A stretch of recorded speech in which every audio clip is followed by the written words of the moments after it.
como sabéis, seguimos adelante con el libro de Esther, ya vamos por el capítulo 8, nos acercamos al final y vamos a leer ahora el capítulo 8, Esther capítulo 8. Dice así: Aquel mismo día el rey Asuero dio a la reina Esther la casa de Amán, enemigo de los judíos, y Mardoqueo vino delante del rey, porque Esther le había revelado lo que era él para ella. Entonces el rey se quitó el anillo que había recobrado de Amán y se lo dio a Mardoqueo. Y Esther puso a Mardoqueo sobre la casa de Amán. Esther habló de nuevo delante del rey, cayó a sus pies y llorando le imploró que impidiera los propósitos perversos de Amán Agageo y el plan que había tramado contra los judíos. Extendió el rey hacia Esther el cetro de oro y Esther se levantó y se puso delante del rey. Y dijo: si le place al rey y si he hallado gracia delante de él, si el asunto le parece bien al rey y yo soy grata ante sus ojos, que se escriba para revocar las cartas concebidas por Amán, hijo de Amedata, Agageo, las cuales escribió para destruir a los judíos que están en todas las provincias del rey. Porque ¿cómo podría yo ver la calamidad que caería sobre mi pueblo? ¿Cómo podría yo ver la destrucción de mi gente? Entonces el rey Asuero dijo a la reina Esther y al judío Mardoqueo: he aquí, he dado a Esther la casa de Amán, y a él le han colgado en la horca porque extendió su mano contra los judíos. Vosotros, pues, escribid acerca de los judíos como os parezca bien, en nombre del rey, y selladlo con el anillo del rey. Porque un decreto que está escrito en nombre del rey y sellado con el anillo del rey no puede ser revocado.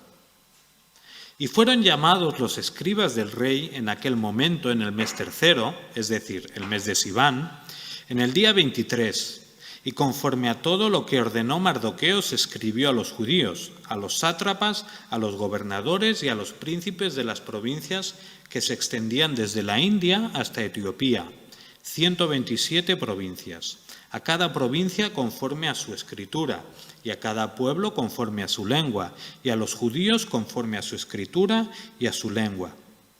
Y se escribió en el nombre del rey Asuero, y se selló con el anillo del rey, y se enviaron las cartas por medio de correos a caballo, que montaban en corceles engendrados por caballos reales.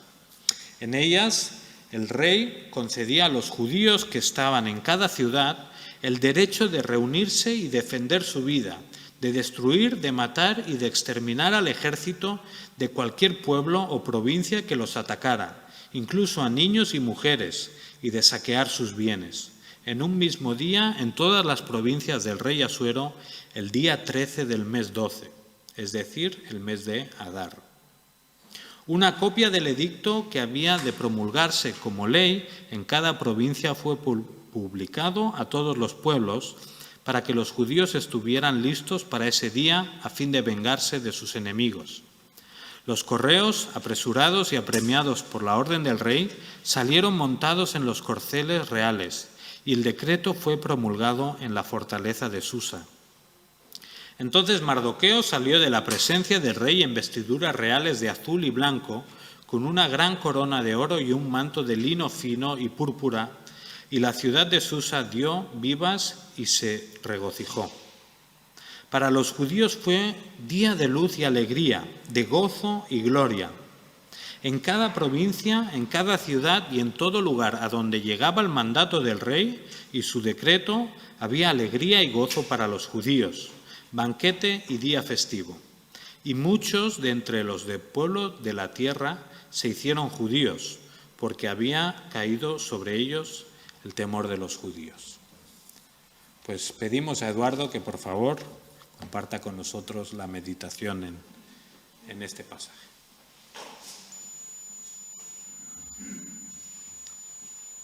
Gracias. Y además de dar gracias a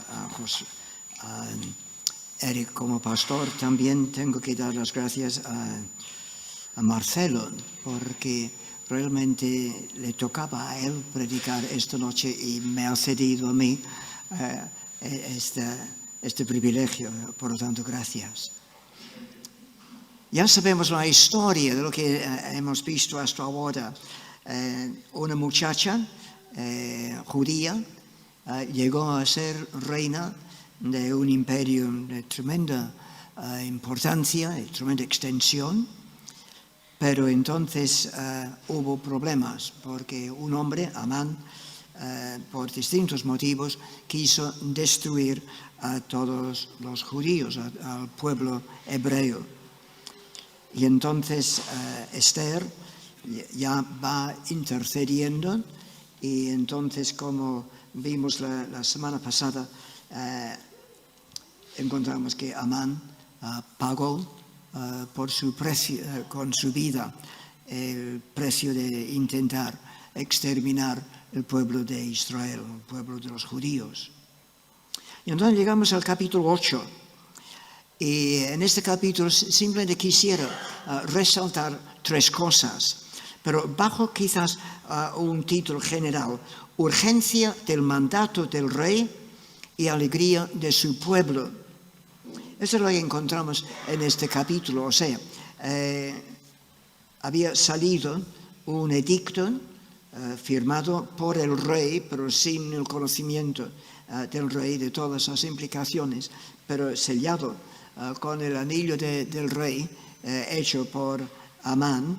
Y este decreto que decía de que se iba a exterminar al pueblo hebreo un día concreto. Y entonces hay un problema, porque según la costumbre, según las leyes, una vez que una cosa ha salido como ley, no se puede cambiar. Y por lo tanto, Esther y seguramente Mardoqueo encuentran una solución. Vale, no se puede cambiar la ley, pero lo que sí se puede hacer es dar permiso a los judíos a defenderse aquel día señalado por Amán para la destrucción del pueblo hebreo. Y por lo tanto, el rey da permiso a Mardoqueo, que era el tío de Esther, a tomar las cosas bajo su dominio, bajo su mandato, y entonces prepara este nuevo edicto. Los hebreos tienen derecho de defenderse. Pero había 3 cosas.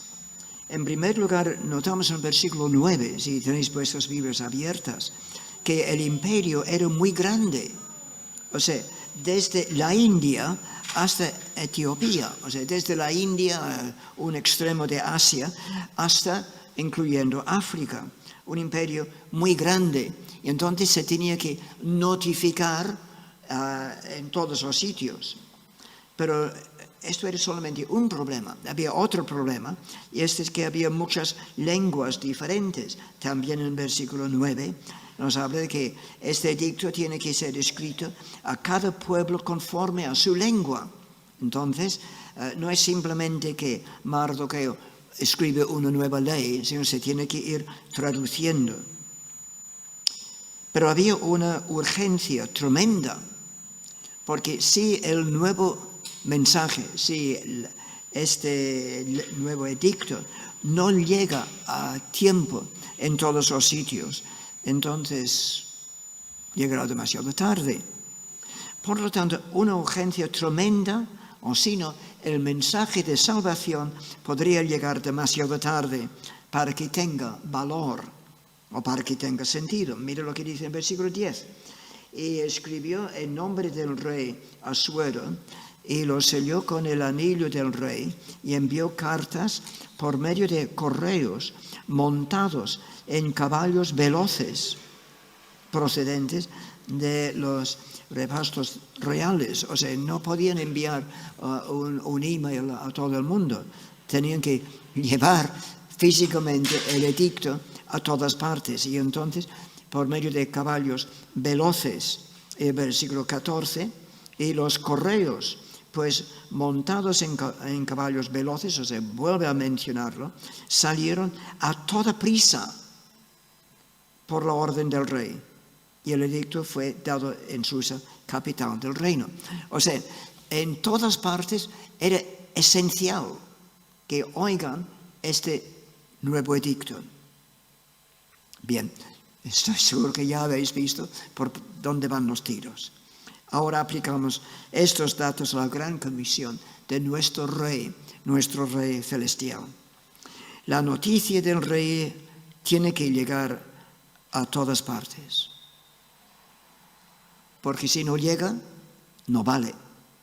O sea, si Mardoqueo escribía este nuevo mensaje y lo guardaba en el palacio, o si escribía este nuevo mensaje traducido en todos los idiomas, pero se quedaba en el palacio, no haría ningún beneficio a nadie. Tiene que llegar a todas partes. La gran comisión, el mensaje del Evangelio, también tiene que llegar a todas partes, a tus vecinos, a tus compañeros de trabajo o tus amigos. Tiene que llegar, o si no tiene valor. Tiene valor para ti y para los demás en la iglesia, pero tiene que llegar más allá. Tiene que llegar en lengua que podían entender. O sea, hay que ir traduciendo el mensaje del Evangelio para que la gente pueda entender lo que estamos queriendo decirles. Obviamente, tienen delante de sí una Biblia con patas, o sea, tu vida.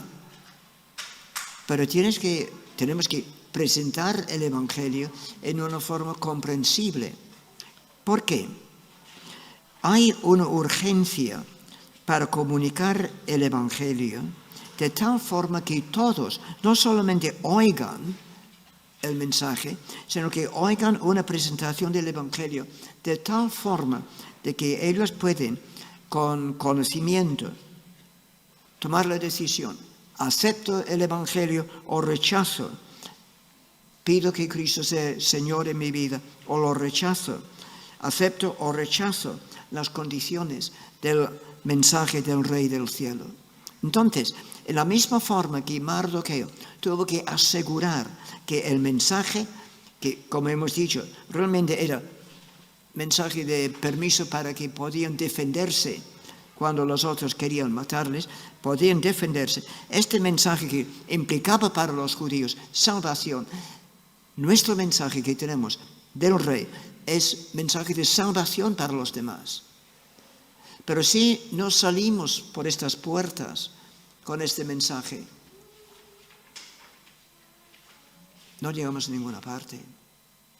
Y por lo tanto tenemos que asegurar que el mensaje que vamos comunicando a los demás es un mensaje que pueden entender, para entender lo que implica aceptar el mensaje, las condiciones del Rey. Bien, urgencia del mandato del Rey. Segunda cosa, alegría en su pueblo. Eso es lo que encontramos en los versículos 16 y 17. Vamos a mirar 16. Y los judíos tuvieron luz y alegría, gozo y honra. Quisiera hablar de estas cuatro cosas, aunque notando que en el versículo 17 añade dos cosas más. Porque también dice, no solamente tuvieron alegría y gozo, también dice banquete y día de placer. El banquete lo dejo para otros, porque es una cosa muy conocida en nuestra iglesia aquí, de las comidas juntas, y es tan fabulosa para ir aumentando la comunión los unos con los otros. Pero, banquete, no hace falta que hable mucho, pero quisiera hablar de estos otros 4 puntos. Versículo 16, luz. El mensaje del Rey implicaba luz. Ya se había terminado la oscuridad en relación con su futuro. Hasta aquel momento los judíos todos solamente sabían que habían sido vendidos y que en día X iba a ser el final de sus vidas. Y entonces ahora con este nuevo decreto hay luz en cuanto a su futuro. Y no es lo que oímos el otro día en el funeral de Carmeta. el mensaje, nuestro pastor en una forma tan clara del Evangelio. Sí, tenemos luz. ¿Y cuántas gracias podemos dar al Señor por esta luz? Nuestro futuro tan seguro, tan seguro. No tenemos que ir escuchando a alguien diciendo, pues quizás tenga vida eterna, o espero tener vida eterna, o después de unos cuantos años de sufrimiento en el purgatorio. ¡Ay, qué mensaje tenemos nosotros! No hay purgatorio, no hay nada para temer a aquel que cree en el Señor Jesucristo. Luz. Cuántas gracias. En el tiempo de oración, cuánto podemos ir dando gracias al Señor. Como usted dijo en aquella poesía, cuánta alegría en el cielo y cuántas lágrimas aquí.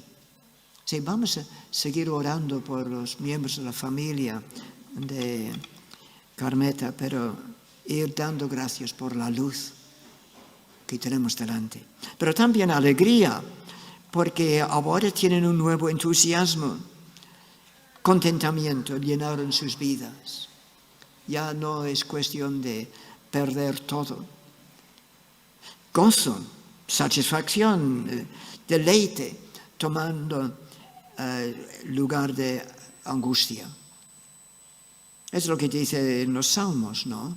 En tu presencia hay plenitud de gozo. Ojalá que el Señor pueda ir enseñándonos todos a ir disfrutando cada vez más de su presencia y por lo tanto tener plenitud de gozo. Honra, luz, alegría, gozo y honra. O sea, respeto por parte de los demás, estima por parte de los demás. Quisiera mirar unos versículos en Hechos capítulo 2, porque también ocurrió en el tiempo de los apóstoles. Versículo 47. Y los creyentes alabando a Dios y teniendo favor con todo el pueblo. El Señor añadía cada día a la iglesia los que habían de ser salvos. Teniendo favor con todo el pueblo. No simplemente tener un buen nombre. Ojalá que nuestra iglesia aquí podemos ir asegurando que tengamos buen nombre con los vecinos, con el ayuntamiento y con todos los demás. Pero notamos lo que dice en el versículo 46. Y ellos, los creyentes, perseveraban unánimes cada día en el templo y partiendo el pan en las casas, comían juntos con alegría y sencillez de corazón. Muchos ven aquí una relación con las células o los grupos de hogar, que es tan útil y tan positivo en la vida de una iglesia. Y así comían juntos con alegría y sencillez de corazón, partiendo el pan en las casas. Pero también notamos que perseveraban unánimes. Y por lo tanto encontramos que también Esther, capítulo 8, versículo 11, dice, y se reuniesen y estuviesen en la defensa de su vida. O sea, había una cuestión de unidad. ¿Y qué es lo que ocurrió?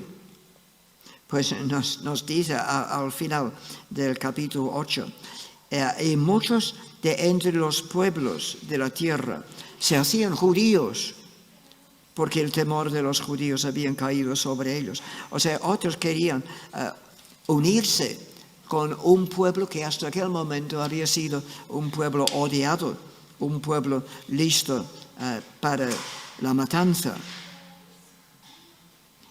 Entonces hemos visto la urgencia del mandato del rey y también alegría en su pueblo. Y eso es lo que nosotros podemos ir experimentando, recordando la urgencia del mensaje que nuestro rey nos ha dado, de ir al mundo entero y predicar el Evangelio, enseñándoles todas las cosas que os he dado, bautizándolos. Pero también la alegría de saber que nuestro Señor está con nosotros. Pero había otro elemento en este capítulo que no hemos mencionado y es un elemento esencial. Versículos 3 y 4. La intensa intercesión por parte de Esther. O sea, tenemos todo este nuevo mandato, este nuevo edicto, gracias a que Esther tuvo suficiente coraje, suficiente valor y suficiente intensidad de su acción de interceder delante del rey por su pueblo. ¿Qué implicaba eso? Pues como se veía en un capítulo anterior, de que una persona entrando en la presencia del rey sin haber sido llamado, hay una sentencia, la muerte. Esto es si el rey no se extiende su cetro de oro. Encontramos que Esther estaba dispuesto a arriesgar su vida para salvar su pueblo. Podemos decirlo de otra forma. Estaba dispuesto a arriesgar su vida para que otras personas podían tener y recibir el mensaje de salvación. Sin su intercesión no hubiera ocurrido aquel día de salvación para el pueblo hebreo. Era, humanamente, gracias a la intercesión de Esther. Hago una pregunta. ¿Quién va a orar por tus vecinos? ¿Quién va a orar por ellos? ¿Otra persona? ¿O el Señor te ha puesto en medio de tus vecinos para que ores tú por ellos? En este caso, si no oras tú, nadie va a orar por ellos. ¿Y tus parientes? ¿Quién va a orar por tus parientes? Tú. ¿Y tus compañeros de trabajo? ¿O tus amigos? ¿Quién va a orar por ellos? Tú. ¿No es cierto que el Señor te ha puesto en tu campo de misión precisamente para interceder por las personas cerca de ti? Me acuerdo de una experiencia que me humilló mucho. En mi instituto, último año, uno de los chicos, uno de los compañeros, se convirtió. Aún me acuerdo de su nombre. Y un día, hablando con él, intentando animarle en la vida cristiana, dije, oye, tú tienes que ir orando por los demás miembros de nuestra clase. Al decir esto me di cuenta que pues yo no estaba haciéndolo. Pero entonces, no te olvides de que como cristiano tienes que ir orando por los otros miembros de nuestra clase. Y me dijo, Eduardo, ya estoy haciéndolo. Tierra, trágame. Pero no es cierto que el Señor te pone en una situación como una oportunidad para tu campo de misión, para orar por ellos. Ahora vamos a tener la oportunidad de orar.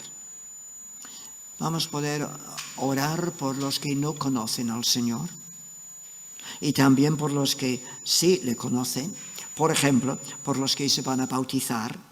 Tenemos que ir cubriéndolos en oración, ellos personalmente y también su familia. Porque es obvio que Satanás no va a decir, ¿quieren bautizarse? Pues vale, que vayan adelante. ¿Qué pasó después del bautismo de Jesús?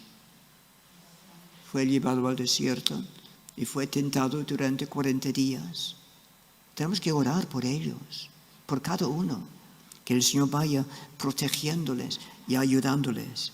Permíteme tomar un minuto más para explicar otra experiencia.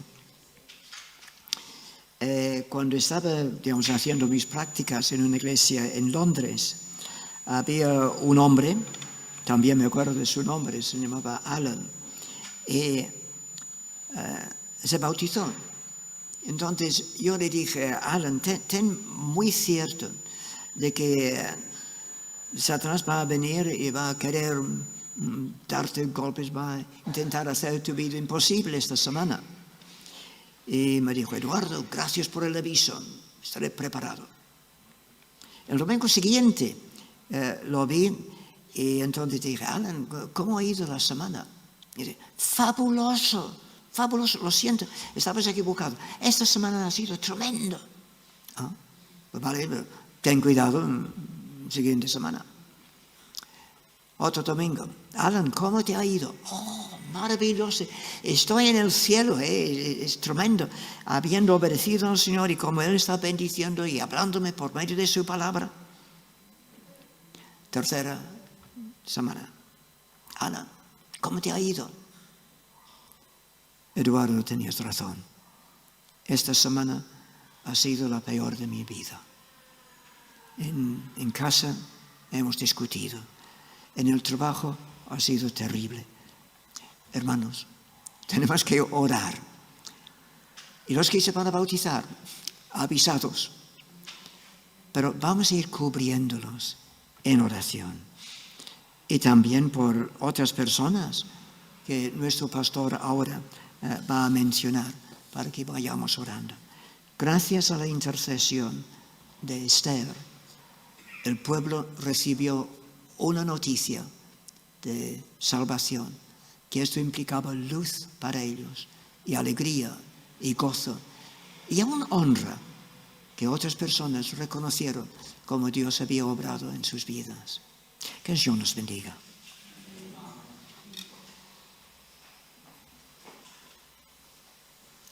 Muchas gracias, Eduardo, por tocar tantos temas en tan poco tiempo y que son relevantes para nuestra Iglesia. Y me gustaría que pudiéramos responder en oración, especialmente a este enfoque misionero, ¿no? Estamos llamados a llevar este mensaje del gran Rey a todos los pueblos, lenguas, naciones de la tierra.